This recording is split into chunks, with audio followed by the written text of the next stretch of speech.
আমাদের জন্য দুর্ভাগ্য 54 বছর এই দেশ পরিচালিত হলো, কিন্তু দেশ গড়ার জন্য ভূমিকা রাখার পরিবর্তে ব্যক্তি গড়ার জন্য তারা ভূমিকা রেখেছে।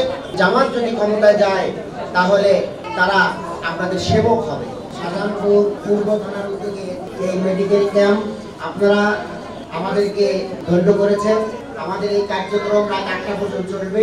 সবাইকে এই সার্ভিস দেওয়া হবে, সবার সাথে আমাদের ডাক্তাররা কথা বলবেন, আপনাদের প্রেসক্রিপশন করা হবে এবং আমাদের ঔষধ আছে পর্যাপ্ত, সেখানে ঔষধের কোনো সমস্যা হবে না ইনশাল্লাহ। এরপরে যদি আপনাদের কোনো টেস্ট লাগে তাহলে পাশে যে হাসপাতাল আছে ওখানে আমরা ব্যবস্থা করবো ইনশাল্লাহ। আপনাদের মধ্যে কোনো অস্থিরতা না কাজ করবো, সবাইকে দেওয়া হবে ইনশাল্লাহ। আর আমরা চাই যে এই কার্যক্রম যেন আরো আমরা করতে পারি, প্রতি মাসে যেন একটা করতে পারি, সেই উদ্যোগ আমরা নেব। আপনাদের সার্বিক সহযোগিতা লাগবে। বাংলাদেশ জামাত ইসলামী মানুষের জন্য কাজ করে, শুধু একটা রাজনৈতিক দল নয়। আমরা মানুষের সেবা করি, মানুষের আমরা নৈতিক চরিত্র গঠনের জন্য ভূমিকা রাখি, নৈতিক মোটিভেশন দিই, আদর্শ এবং সৎ হওয়ার জন্য আমরা তাদেরকে প্রশিক্ষণ দিই।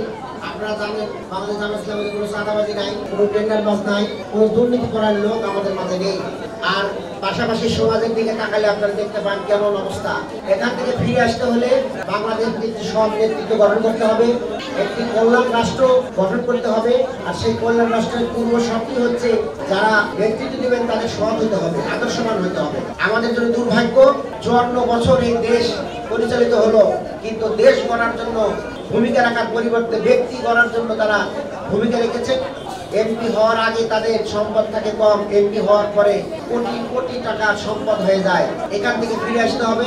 বাংলাদেশ জামাত ইসলামী সেই কথাই বলছে যে জামাত যদি ক্ষমতায় যায় তাহলে তারা আপনাদের সেবক হবে, আপনাদের প্রভু হবে না, সেবক হবে।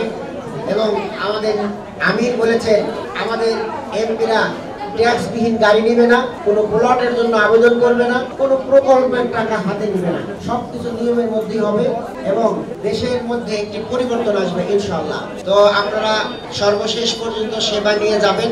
আবারও আপনাদের ধন্যবাদ জানিয়ে আমরা আপাতত যারা নেতৃত্ব আছে এখানে আমরা একটু বিদায় নিচ্ছি। আমাদের ভলেন্টিয়াররা থাকবেন, কোনো সমস্যা হবে না। সবাইকে ধন্যবাদ। আসসালামু আলাইকুম ওয়া রাহমাতুল্লাহি ওয়া বারাকাতুহু। দূর যোগে দূর ভোগে মানুষের পাশে,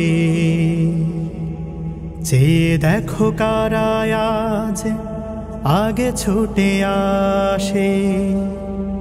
নিপীড়িত অসহায় গরিবের কাছে, চেয়ে দেখো কারা আজ আগে ছুটে আসে। জনগণ চিনে গেছে দলটাকে